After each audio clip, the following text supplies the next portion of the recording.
everybody to come on. So look, today's topic is going to be, is Freemasonry occult knowledge? Is Freemasonry occult knowledge? That's today's topic. I know somebody gonna get like, what is Freemasonry occult knowledge? Oh yeah, we're gonna have that conversation today. So I just want to welcome everybody in. I hope that you're having a great day on this Monday. Happy Monday, everybody. It's a little overcast today, but still it's a beautiful day. I can't complain about it. It's a great day. Um, I'm blessed and I can't complain about a thing. God knows, working in the medical field, you see so many different people and so many things, man. You see some stuff. But when you walk into somebody's room and they be like, I'm doing well, you can be like, oh, God, I'm so happy that I'm not in that situation. So, good morning to those who are popping in. Today, we're going to be talking about, is Freemasonry occult knowledge? Is it? Is Freemasonry occult knowledge?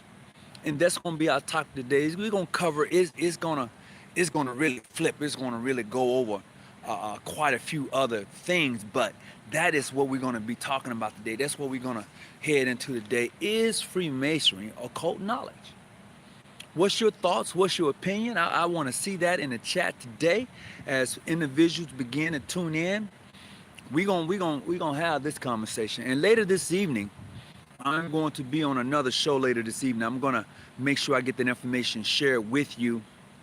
Where if you want to come in and join us, it's going to be on social issues and topics, and how does Freemasonry play a part in that? Yeah, right. So this is where we're at today. Blessings to everybody. If you're just tuning in, today's topic of discussion is Freemasonry an occult knowledge? For those of you who may be Masons in the Order of the Eastern Star, and maybe you are interested in becoming an Eastern Star. Maybe you're interested in becoming a Mason. All right. And, this may be the rabbit hole for you. I don't know. This might just be the rabbit hole for you. Everybody is not able, don't want to tackle that rabbit hole. But let me tell you, it's one that you can get down and it's on and popping. So I'm going to give you my opinion based upon information I have. Greetings, Bruce. What's going on with you? The Federal Grand Lodge or the Federal Lodge of Lux? What's going on with you? Welcome, welcome. I appreciate you tuning in. Peace to you, everyone.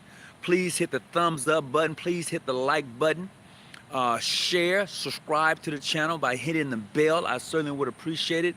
Definitely want to get up to another 1,000 likes. I want to move the dial a little bit, move the dial a little bit.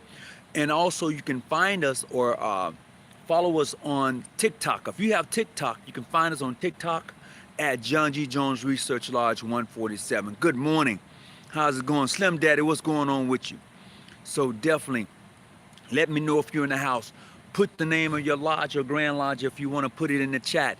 Let everybody know you're in the house. We welcome. Our doors are open. We talk to everybody. That's just who we are, We talk to everyone, even if you're not a Mason or an Eastern Star. We talk to you. We have those conversations. Greetings to you, Slim Daddy. Definitely. Roland, what's going on with you? Good day to you. Out Dynamic. I think that's what it says. Good day to you also. All right. Good day to you also. TV. I think that's what it says on the end of it. Yeah, we're going to get this in. I appreciate it. See what this brother just put. Widow Son Lodge number 16, Yazoo, Mississippi. So look, check this out. I'm going to share some information with you real quick. I'm going to be in Mississippi in the month of June. I only live probably about 25, 30 minutes from Yazoo. If you want to connect when I come to Mississippi, let's make it happen. Let's make that happen. If you want to connect, when I come to Mississippi, we can meet in Jackson. We can make that happen. That's word. That's word right there. We can make that happen. Greetings, everyone, from Brother Bruce here, PHO in Virginia. Welcome aboard, everyone. So check it out. So As I said for the 15th time, Brigham Lodge, Jackson, Mississippi. All right, I'll be in Jackson here in June. If you want to hook up, hey, let's make it happen. And let's go over and get some of that good food over by the Walk, right there in Jackson. I think that's called, as in Madison. I think it's called the Walk of the Waters, or the Waters of the Walk, something like that. You know what I'm talking about. If you in Jackson or Madison, you know exactly what I'm talking about. Over there by the reservoir. There's the Walk of the Walk, something like that. That's some good food over there, my God. So look, let me get right into this real quick. So today's topic is Freemasonry and occult knowledge. Yes, I said that. Freemasonry is occult knowledge. And you may be saying, well, why do you say that, young man? How do you figure that Freemasonry is occult knowledge? Because before now, some time ago, and even in today's society in other places, it is forbidden for you to learn in regards to Freemasonry. Greetings to all brothers, ancient and primitive rites, greetings. Hear me again, anything that is forbidden, I mean, you know, you can't do it, don't do it, any of that is forbidden for you to indulge or go read upon, is usually dealing with the occult. And now you have to ask yourself, what is the occult? What is the occult? Occult can be a way of living, a way of doing business, knowledge, key knowledge. So when I look at Freemasonry has a lot of hidden gems and knowledge within its framework that is there for the public to see, but yet if you have not been initiated into the occult of Freemasonry, you won't get it. Yeah, I said initiated into the cult of Freemasonry. I said that. I sure did. And in being in Freemasonry, when you say that, people have the mindset about what is an occult. They usually look at it as something bad or negative. I used to think that way too. But it's not. It is not something bad or negative, okay? Occult means hidden, but many fear the word because of the practice of the ancient world. Absolutely, Bruce. Man, that's it right there. You know, and this is what we find this is so prevalent in the African American diaspora. Man, especially here in America. Boy, you go talking about witch doctors and roots, man, people be like, bruh, I ain't messing with you. Bruh. Ooh, Jesus. Oh, boy, I'm telling you. And see, that's because we have been stripped of everything that we know about African people, of people of the diaspora, of people of hue. All of that has been ripped from you. All of it has been watered down. And so it's hard for us who has a muddy history to go back and generate and bring that to life. It's hard. And when those who are able to do it, man, they think you crazy. They look at you like, dude, you old. But see, here's the thing. If you are anywhere in the South, you know that our grandparents, I'm talking about our grandparents. I'm talking about those that the grandparents who are in their hundreds, 101, 102, 90 grandparents. They know about the roots. Oh yeah, they know how to put that thing on you. Don't let them fool you. Don't let them fool you. If you're anywhere close to Mississippi, Alabama, Georgia, Florida, the Virginias, them southern states, man, yeah. Oh yeah, know about them roots. But see, what has happened is they've taken it and made it such a bad thing. We don't even understand that when we pray, that's the spell. Hear me clearly, when you pray, that's the spell. Because what you are casting your spell upon those who are in need. That's what you're doing when you pray. Oh, you didn't see it that way, do you? You was too busy thinking other thoughts and doing other things. No, when you pray, You are casting spells. When you pray for health and strength, that's casting a spell. Yes, Freemasonry is an occult with hidden knowledge. It is that to a fact. And this is why the Catholic Church and those who forbid you to go and look into it and practice it don't want you to. Greetings, my father was a Freemason. I would like to know more about the Eastern Stars. Oh, certainly. So look, I'm going to say this real quick. Hit me up in my email that is jgjafam@yahoo.com. Play this back and that'll be my email for you. Yeah, you can hit me there. Or you know what? Text me. Text me at 858-707 8852. 8852. Text me at that number. I'll get back with you. But we're going to continue to talk about the occult, the occultness of Freemasonry. Oh, yeah, let me throw the Eastern Star in there, too. I'm going to throw that in there, too. Yes, we all are part of the occult. Hidden knowledge, forbidden knowledge, things you shouldn't read. But I'll tell you what, if it was so forbidden, why do those who practice it see things totally different than those who don't practice it, including those who are part of the, real Catholics? I ain't talking about American Catholics. I'm talking about the real Catholics. They know exactly what I'm talking about, because they themselves practice an occultism. Oh, man, I'm telling you, reading is superpower. You get a whole different perspective when you have old books and you crack them son of a guns open. You be like, God Almighty. And the reason those books are so important is because they're written more accurately than the books that are written today. They are. That's why they cost so much money. You want to know what's really hidden? Go spend $1,000 on a book. Most of us are not going to do it. Most of us won't spend $15 on one. But I'm telling you, there are books out there with a lot of hidden knowledge, forbidden knowledge, things they don't want you to know nothing about. And it's very important to have books. I know we all walk around with a cell phone, we download books, we do this. But hard books are the thing to have and the thing to get. And if you don't mind spending a couple of $100 on a good book, get it. Especially books with knowledge in it, forbidden books. I was talking to a good friend of mine who's in my lodge. He has books in his library that are worth over a couple of $1,000s. I'm like, man, what in the hell is in this book that is so important that the book would be worth $2,000? It's a book.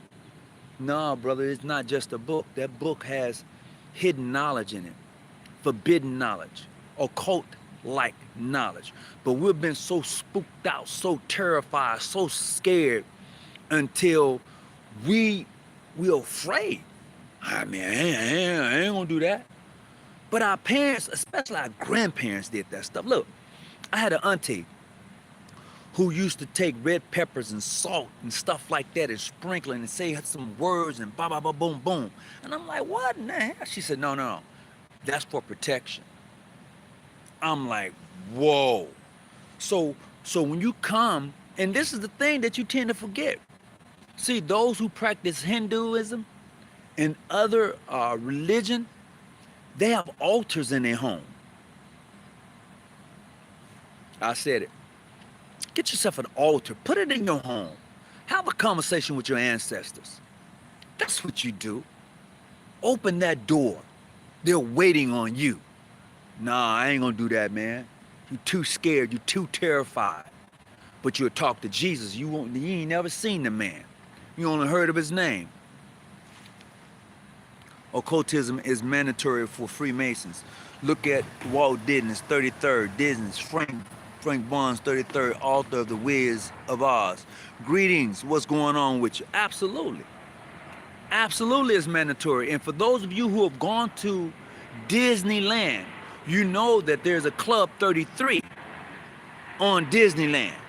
On the property of Disney, there's a Club 33. In order to get in Club 33, you must, it's like a year wait to get in this club, a whole year wait to get in it.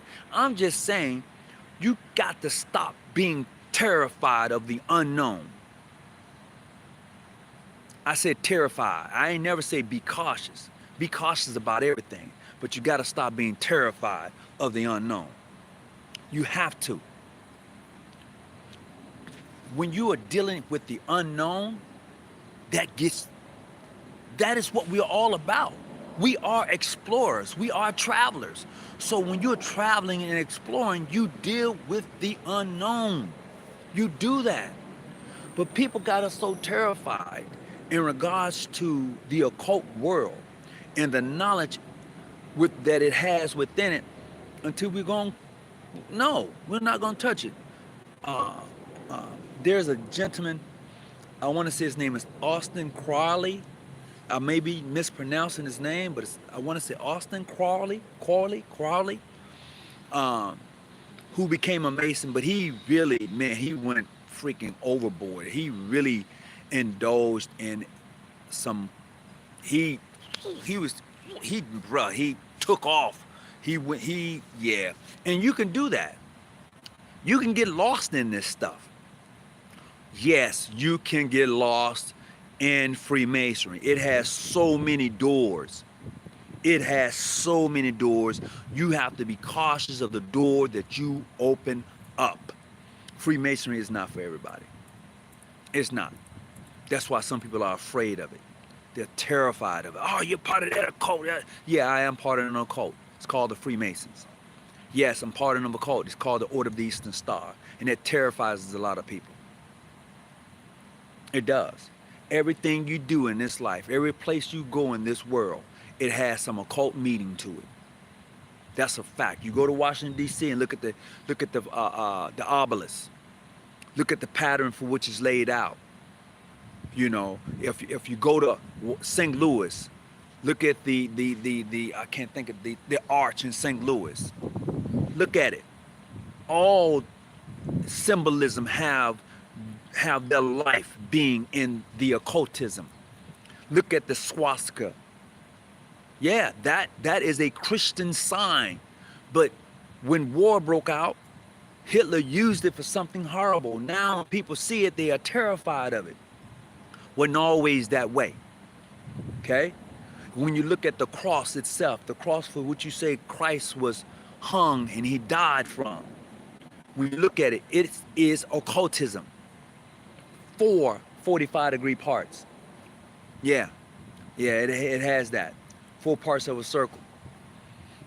I'm just saying, you know, when we take a serious look at what you are a part of, for you real, I'm talking about, when I say real Masons, I'm talking about those who indulge themselves in the study of Freemasonry, take their working tools and really begin to apply it to their life journeys.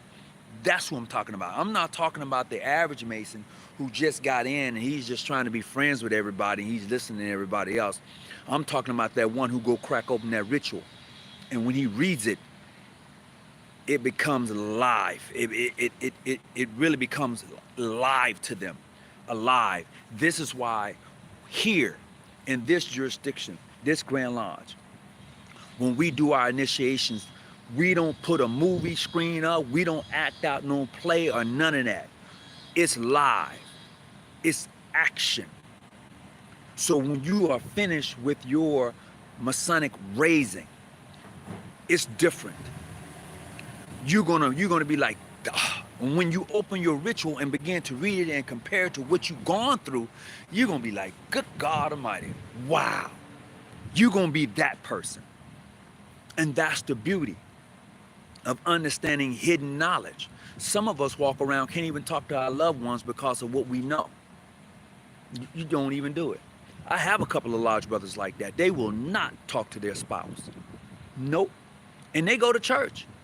Oh yeah, man, they go to church. They will not talk to their spouse about the information that's here. Can't do it. I remember my Grand Master was talking to his wife, and he made her cry because of what's up here. He started talking to her and breaking down some things to her that she doesn't pay attention to. And then once he started really pointing out, she was like, I don't want to talk about it no more. All I want to do is watch a movie and be entertained. I don't want to see no more. But when the universe, as Dick Gregory said, touches you on the shoulders and remove the lenses off your eyes, oh man, you can't close them now. You've been touched. And there are individuals who have been touched who are not Masons nor Eastern Stars, but they've been touched in understanding the occultism. They can talk about it and be about it. They don't have to bling bling and sling sling. They don't have to do that. And that's what I like. I like them type of individuals that I can talk to in regards to the occultism in Freemasonry. Because yes, once again, Freemasonry has occultism in it. It is an occult. The Order of the Eastern Star is an occult. And I know people like to shed that, want to shed that and put that to the side, but you can't. Because of the deep meaning behind the symbolism that we study. Every degree has symbolism. When you get into the higher houses in Freemasonry, you begin to deal in astrology and a whole lot of other stuff. If you are serious about it, I'm talking about if you're serious about it. I'm not talking about somebody who takes the obligations or the oaths and then they say, oh, cool, I'm a sublime prince of the royal secrets, and don't know what it means to be that. That's what I'm talking about. I'm talking about those who, after they've gone through the rites of the ceremonies, they go back and they crack the book open and they begin to read exactly what took place. They have the experience of the initiation, not someone who sits back and watches a movie and then they put on a play. Nah, see, to me, in my own personal opinion, this is my opinion. When you put on a play, that's entertainment.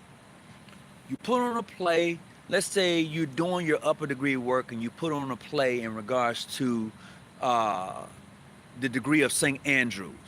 You put this play on and it's beautiful, then they give you your obligation, now you have that degree. Nope, not here.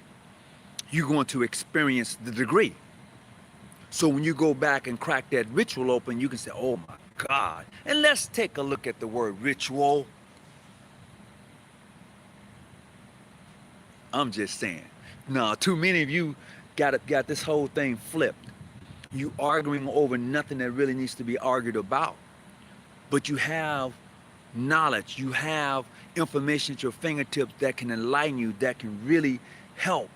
But you don't indulge in it, you hide it. You take your knowledge and put it under your bed and nobody knows that you have light. When you walk into a room, you're supposed to light the room up. And most of you are not capable of doing that. You who have been initiated, that is. You who have taken on the responsibilities of protecting her. You catch that on the way home. You ain't ready for it. You're not. And I'll tell you this, when you do get into the higher degrees, in the occultism, in the primitive rites, and all of the other rites that one chooses to participate in, yeah, you're going to be making some decisions that you thought you wouldn't make. Oh, for real though. Oh, for real though. At least for me, it happened that way. Okay? For me, it happened that way. For some of you, it may not. It may not happen that way for some of you. And you know what? I drop gems all the time. I do little things all the time in my videos. For those who see it, some see it, some don't. Some will call me up, man, I saw that. I be cracking up. I do. Some see it, some don't, you know. But that is the beauty of Freemasonry. That is the beauty of the occultism, because you know what others don't know. You have been initiated into a rite. A rite. Jesus was initiated. Oh, you didn't know that? Come on now. And I know people like, that's blasphemy. Oh, how can you say that? Yeah, Jesus was initiated. And I'll say it again. What do you think baptism is? Huh? What do you think on first Sundays, everybody in freaking church is breaking the bread, the body of Christ, and drinking the wine, which is his blood. That's ritualistic. That's a rites. In order for you to become a member of the church, you have to go through a ritualistic rites. Come on, people. You got to open your eyes. It's right here before us. And a lot of people have been terrified and scared to death to talk about it. But the ideal is you can talk about it all day, but to experience it is something different. I could talk about it all day, but to experience it is something different. And that's just like being a part of anything. You could talk about gangs all day long, but until you've lived that lifestyle, you'll never know. You won't, you know. But that's something I don't want to indulge in. That's not for me. But you know, as you grow, as you see yourself in this thing we call Freemasonry, in order of the Eastern Star, and I'm gonna say it again. Yes, it is an occult. It is a rites of passage. It is all of that. It's a fact. And for those who tell you it's not, it's because they don't study, they don't read it. They don't. Absolutely not. Freemasonry has a lot of hidden knowledge in it. But you have to be able to crack the book open to crack the code. Freemasonry has its own language, its own written language. It has it. But a lot of us don't know because we don't study it. A lot of us don't write it down. It's true. Some of us know about it, and some of us don't. So, with that being said, my time is up. I'm going to go. I want to wish everyone well with your families. And whatever you do, as always, remember your loved ones in your prayers. Remember the sick, the shut-in, the homeless, the haves, the have-nots, those who are locked in and locked out. Everybody needs prayer in their life. Even a thug needs a hug. So, I'm going to close this shop up today. I'm going to open it back up hopefully tomorrow, and we're going to get this work in. So remember this, I am not your study guy, but I'm here to help you study. Whatever you do, keep your light on, stay out the bushes. I'm out.